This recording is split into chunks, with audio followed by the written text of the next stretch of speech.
முன்னூர் அருள்மிகு ஸ்ரீ ஆடவல்லீஸ்வரர் திருமேனியை பார்க்கிறோம்.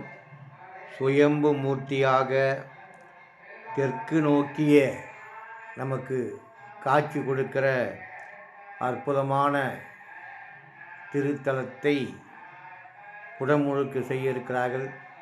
அதற்கு உண்டான வேலைகள் எல்லாம் நடந்து கொண்டிருக்கிறது. அந்த நிகழ்ச்சியை இப்பொழுது காண செல்கிறோம், வாருங்கள். புதுவை அமிர்தா குரல் மெய்யன்பர்களே, நண்பர்களே, என்னோடு பணிபுரிந்த நண்பர்களே, இதான் முன்னூர், விழுப்புரம் மாவட்டம் மரக்காணம் வட்டம் முன்னூர், திண்டிவனம் மரக்காணம் புறவழிச்சாலையிலே ஆலங்குப்பம் என்ற ஊரிலிருந்து கிழக்கு நோக்கி சென்றால் முன்னூர் என்ற சிற்றூர் வருகிறது. அந்த முன்னூர் சிறிய ஊரிலேதான்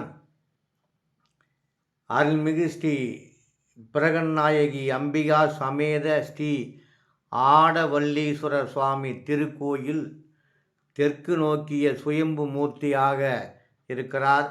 இது குரு பரிகார தலம். அந்த ஆலயத்தினுடைய குடமுழுக்கு நிகழ்ச்சிகள் 22/2/2026 ஞாயிற்றுக்கிழமை பஞ்சமி திதி அஸ்வினி நட்சத்திரம் காலை 10 மணிக்கு மேல் 11:30 மணிக்குள் இந்த முன்னூர் கிராமத்தில் நடைபெற இருக்கிறது.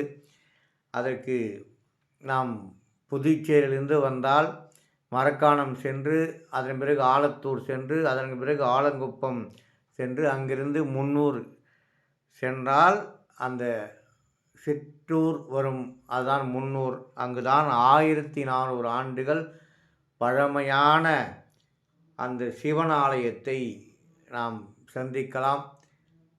அந்த முன்னூர் இப்போது எல்லா சிவனடியார்களும் மெய்யன்பர்களும் வாயிலே கூறிக்கொண்டே இருக்கிறார்கள். முன்னூர் முன்னூர் முன்னூர் என்று தான் அவர்களுக்கு உச்சரித்து கொண்டே இருக்கிறார்கள். அந்த முன்னூர் ஆலயத்திற்கு நாம் செல்லுகின்ற போது அவன் அருளாலே அவன்தாள் வணங்கி என்று சொல்வதை போல அவன் அருள் இருந்தால்தான் அங்கு நாம் செல்ல முடியும். அற்புதமான ஒரு சிறிய ஊர். எவ்வளவு மன அழுத்தம் இருந்தாலும் அந்த சிற்றூர் முன்னூர் செல்லுகின்ற வழியிலே இயற்கைகளை பார்த்து வந்தால் அவ்வளவு சிறப்பு இருக்கிறது. ஆகவே இப்பொழுதே இந்த சிற்றூராக இருந்தால் 1400 ஆண்டுகளுக்கு முன்னால் எப்படி அந்த ஊர் இருந்திருக்கும், அந்த இடத்திலே எப்படி ஒரு சுயம்பு மூர்த்தியாக அங்கு அருள்பாலித்து கொண்டிருக்கிற அந்த ஆடவல்லீஸ்வரர் திருக்கோயிலை பற்றி தான் நாம் சிந்திக்க இருக்கிறோம். நாம் எல்லாம் சிந்தித்து பார்க்க வேண்டும். ஒரு இறை அருள் நமக்கு கிடைப்பதற்கு ஆலயங்களில் செல்ல செல்லதான் நமக்கு ஆச்சரியத்தை தருகிறது, ஆன்மீக பற்றும் வருகிறது என்பதை உணர்ந்து அனைவரும் வாருங்கள், முன்னூர் நோக்கி செல்வோம். திண்டிவனம் மரக்காணம் புறவழிச்சாலை இருக்கிறது. இது வழிநடுக பார்த்தால் வெறும் கிராம சாலைகள். அதற்குண்டான வேலைகள் நடந்து கொண்டிருக்கிறது. நாம் பார்த்து பார்த்து மெய் மறந்து செல்லக்கூடிய அற்புதமான ஊர் முன்னூராக இப்போது எனக்கு காட்சி தருகிறது. ஒரு சிற்றூருக்கு செல்லுகின்ற போது மன நிம்மதி ஏற்படும். தூய்மையான காற்று, தூய்மையான எண்ணங்கள், தூய்மையான விவசாய நிலங்கள், தூய்மையான காய்கறிகள், தூய்மையான நீர், இதெல்லாம் இந்த கிராமத்து சிற்றூரில் கிடைக்கும். போகின்ற வழியிலே பார்த்தேன். ஆலயத்துக்கு செல்வதை விட இதெல்லாம் பார்ப்பதற்கு எனக்கு மனம் மகிழ்ச்சி. அந்த அப்படியே நிலத்தில் விளைந்ததை எடுத்து வந்து தாய்மார்கள், வயதான முதியவர்கள், பாட்டிகள், ஆயாக்கள் எவ்வளோ அருமையாக கூறு போட்டு வைத்த கீரைகள், விசித்திரமான கீரைகள் எல்லாம் இங்கே இருக்கிறது. அதையும் பார்த்துவிட்டு வழிநடுக பார்த்தால் குடமுழுக்கு வேலைகள் நடந்து கொண்டே இருக்கிறது. கொடி தோரணங்கள், வண்ண விளக்குகள் எல்லாம் பார்த்து பார்த்து பக்கத்திலே ஒரு ஏரிக்கரை. அந்த ஏரிக்கரை முழுக்க அப்படியே அடர்ந்த மரங்கள், காற்றோட்டமான பகுதியிலே சென்று கொண்டிருக்கிறோம். எங்கு பார்த்தாலும் பனைமரங்கள், ஏரிக்கரை முழுக்க பனைமரங்கள். இதெல்லாம் அமைதியான சூழ்நிலையில் நாம் அப்படியே அமைதியாக செல்ல செல்ல மனதில் இருக்கிற அனைத்து விதமான அழுத்தங்கள், மனக்குறைகள் அப்படியே மகிழ்ச்சியாக செல்கிறது. ஓங்கி உயர்ந்து இருக்கிற பனைமரங்கள் வரிசையாக இருப்பதை பார்க்கிறோம். அந்த கோயில் செல்லுகிற அந்த 3 கிலோமீட்டரும் இதேபோல் இரு பக்கமும் விவசாய நிலங்கள், ஏரிக்கரை ஓரம் மரங்கள், சிறிய சிறிய ஆலயங்கள் இதெல்லாம் தென்படுகிறது.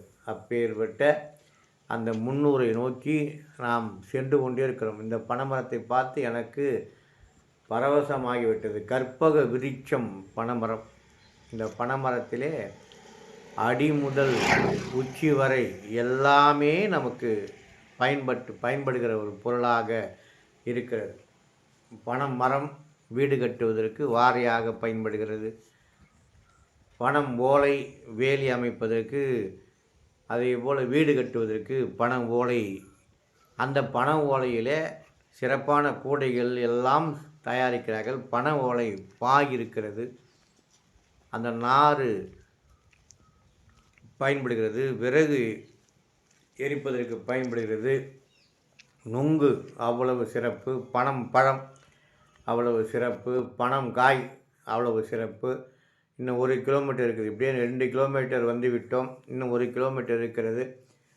அந்த 1 கிலோமீட்டர் 3 கிலோமீட்டர் சுற்றளவு முழுக்க நடக்க நடக்க நடக்க நடக்க நடக்க நமக்கு தென்னாருடைய சிவனே போற்றி, எந்நாட்டவர்க்கும் இறைவா போற்றி, ஏகம்பத்துறை எந்தாய் போற்றி, பாகம்பெண்ணூர் ஆனாய் போற்றி, கண்ணார் அமுத கடலே போற்றி என்று சொல்லி சொல்லி நாம் அப்படியே அது சிவசிவ சிவசிவ சிவசிவ என்று சொல்லிக்கொண்டே இருக்கிறோம். போர்டு பார்த்துட்டோம். பிரகன்ன நாயகி சமேத ஆடவல்லீஸ்வரர் திருக்கோயிலுக்கு செல்லும் வழி. அந்த 300ஐ நெருங்கிவிட்டோம். இந்த பக்கம் பார்த்தால் ஒரு ஆஞ்சநேயர் சிலை, இப்படி பார்த்தால் ஒரு பெரும் பாலம், இந்த பக்கம் பார்த்தால் ஒரு சிறிய விநாயகர் ஆலயம், அப்படியே சென்றால் ஏரிக்கரை. இந்த ஏரிக்கரையிலே சென்று பார்த்தால் அந்த ஏரிக்கரையை பார்த்தாலே எனக்கு குளிக்க வேண்டும் என்று தோன்றியது. அவ்வளவு பெரிய ஏரி. அந்த ஏரியிலே நீர்நிலைகள் சிறந்து விளங்குகிறது. அந்த ஊரை சுற்றி நீர்நிலைகள் இருக்கிறது. அந்த ஊரிலே தான் நம்முடைய எம்பெருமான் சுயம்பு மூர்த்தியாக இருக்கிறார். குருவுக்கு கிரகத்திலே சிறந்த கிரகம் குரு என்று சொல்வார்கள். அந்த குருவுக்கு ஏதோ ஒரு சிவ வலிமை, பக்தி மறைந்துவிட்டது, சக்தி மறைந்துவிட்டது. சிவனை வணங்கினால் சரியாகிவிடும் என்று இங்கே 300லே வந்து வணங்கியிருக்கிறார். அப்பேற்பட்ட ஆலயத்திற்கு செல்ல இருக்கிறோம். பாருங்கள், ஏரிக்கரை என்ன நீர், எவ்வளவு சிறப்பு பாருங்கள். ஏரிக்கரை நின்று கொண்டு அந்த அற்புதமான காட்சியை பார்க்க பார்க்க நமக்கு பாருங்கள் நீர் நிறைந்து இருக்கிறது. ஏரி முழுக்க நீர் நிறைந்து இருக்கிறது. எல்லாம் இயற்கையை, இறைவனை பார்ப்பதற்கு ஒரு பக்கம் இருந்தாலும் இந்த இயற்கையெல்லாம் ரசிக்க வேண்டுமானால் 300க்கு நாம் கண்டிப்பாக போகணும். ஏரிக்கரையை பார்த்தோமா, அதன் பிறகு பக்கத்திலே ஒரு ஆஞ்சநேயர் சிலை இருக்கிறது. அதன் பக்கத்திலே ஒரு பெரும் பாலம். அந்த ஊருக்கு அதான் பெரும் பாலம் நம்ம இணைக்கிறது. இதெல்லாம் பார்த்து கொண்டே செல்ல வேண்டும் என்று தோன்றுகிறது. இந்த போர்டு தான் நமக்கு வழி காட்டுகிறது. உள்ளே கோயிலுக்கு வந்து விட்டோம். முருகப்பெருமான், முத்தை திரு, பத்தி திருநகை, அத்திக்கீரை, அத்தி சரவண முருகா முருகா என்று சொல்லிக்கொண்டே இருக்க வேண்டும். வேலுண்டு வினை இல்லை, மயில் உண்டு பயம் இல்லை, குகனுண்டு குறைவில்லை மனமே, கந்தனுண்டு கவலை இல்லை மனமே மனமே என்று அந்த முருகப்பெருமானை 6 படை வீடு கொண்ட முருகப்பெருமானை பார்க்கிறோம்.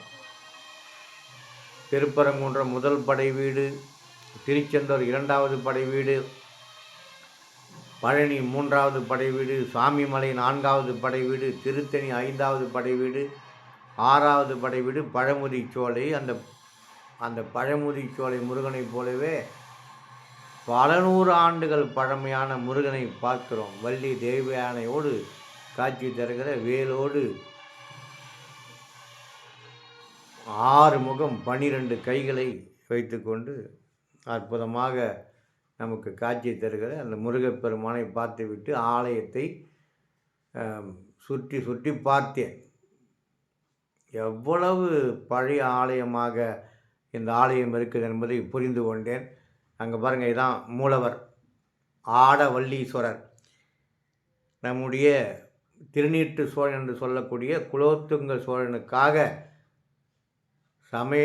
அவருக்கு வந்து தேவியோடு சென்று நடனம் புரிந்த இடம் இந்த இடம் முன்னூர். ஆகவே நாம் எல்லாம் இங்கே தரிசிக்க வேண்டும். குரு பகவானுக்கு உதவி செய்திருக்கிறார், இழந்த வலிமையை தந்திருக்கிறார்.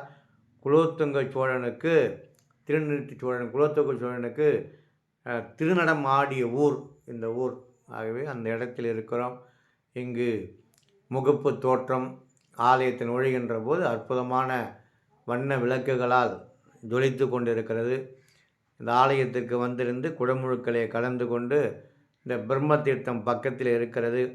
அந்த பிரம்ம தீர்த்தத்தில் நீராடி குரு தன்னுடைய வலிமையை சக்தியை பெற்றார். அந்த தலம் இதான் மேலே இப்போல்லாம் பார்க்க முடியாது. இது கோபுரத்தில் மேலே இருக்கக்கூடிய கலசங்கள் இப்பொழுது கீழே வைத்து பூஜை செய்கிறார்கள். அதையெல்லாம் பார்த்து வணங்கி இந்த கலசம் குடமுழுக்கு நடைபெறுகின்ற போது உயர இருக்கும். ஒரு 150 அடி 200 அடி உயரமுள்ள அந்த ராஜகோபுரத்தை அலங்கரிக்கக்கூடிய என்னுடைய உயரம் இருக்கிறது கிட்டத்தட்ட 5 அடி இருக்கும் பொழுது அந்த கலசம். இதையெல்லாம் பார்த்து இவர்களெல்லாம் இப்பொழுது மேலே ராஜகோபுரத்துக்கு மேலே அலங்கரிக்க போகிறார்கள். அது மேலே தான் அந்த கலசத்தில் தான் குடமுழுக்கு நடைபெறும். ராஜகோபுரம் பாருங்கள், பிரம்மாண்டமான ராஜகோபுரம், மிக உயர்ந்த ராஜகோபுரம். அற்புதமான நம்முடைய முன்னூர் சிவனாலயத்திற்கு வந்து நீங்கள் அத்தனை பேரும் குருஸ்தலமாக விளங்கக்கூடிய நந்தியை பாருங்கள். இந்த நந்தியை பார்த்தாலே தெரிந்து கொள்ளலாம் இது பழைய நந்தி என்று. ஒரு 1400 ஆண்டுகள் பழமையான நந்தியை வணங்கி சிவபெருமானை வணங்கி வருவோம்.